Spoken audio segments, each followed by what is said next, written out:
Garret covered up reflexively after seeing the sudden burst of gun-related violence. The nurse that brought in the woman that asked him the probing questions whimpered on the wall next to the door. She shook with fear so great she couldn't move. The gravel-voiced man in the bike mask twisted the strap on his crossbow and let it slip onto his back. The younger man in the mask lowered his rifle.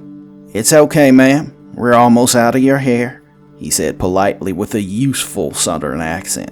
The woman didn't respond. She was too traumatized to, and the older man didn't make it easier when he picked up the woman he shot by the hair like a Native American scalping ritual. The nurse shrieked. The younger man said, No, it's okay. It's okay," to calm the woman. The woman that the older man had shot in the heart with the crossbow looked dead, but Garret noticed her eyes subtly turning towards him as if somehow he could save her. A machete slammed into her neck, one side, then the other. The body fell, and the old man dropped the head with the callousness of a butcher. "You're with us?" said the older man to Garret in his crude, raspy voice. Garret slid to the edge of the bed and stepped around the pooling blood. The older man turned his rifle towards the nurse. Garret in that moment saw that he was bigger than the man and in better shape, gym shape, if nothing else. He seriously considered taking his chances and charging him in that split second he turned. The old man's situational awareness was so home that all it took for him to redirect his attention back to Garret was one step that was faster than he felt it ought to be.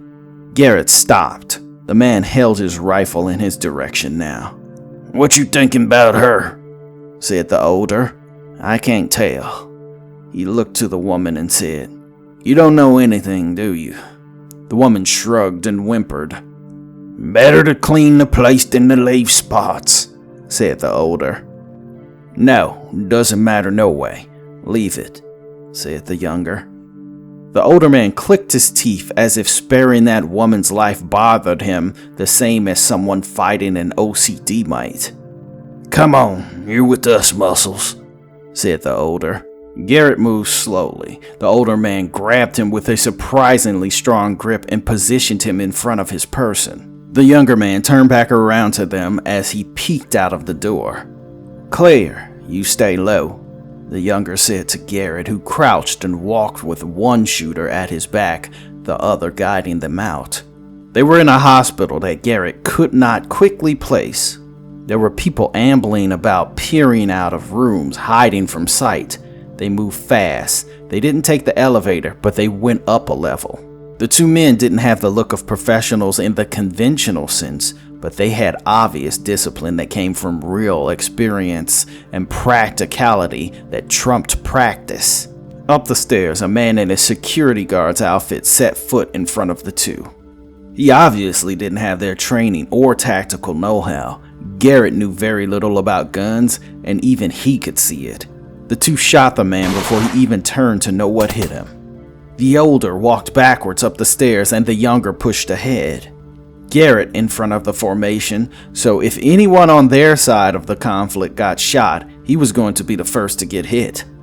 The hospital was in full-on panic, while the two didn't hesitate to blast anything that had even the slightest hint of authority. Garret attempted to wander off whenever the guns blazed, but felt a guiding hand clasp his shoulder in every instance to keep him on the right track. They made it outside and ran across the street. The hospital was on the fairway. Garret knew this was Fairway Memorial. They tossed Garret into the passenger side. The younger hit the wheel, the older hit the back. They drove off into the night. They didn't peel off. They didn't hurry. They pulled out as easy as Sunday morning. "Who are you?" Garret questioned. "You can call me Ace, and that's Woolite," said the younger man.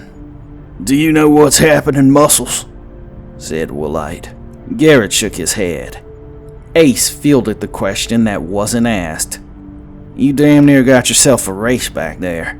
That was a vampire, a talker. Some of them can get in your head and make you do things, make you forget things.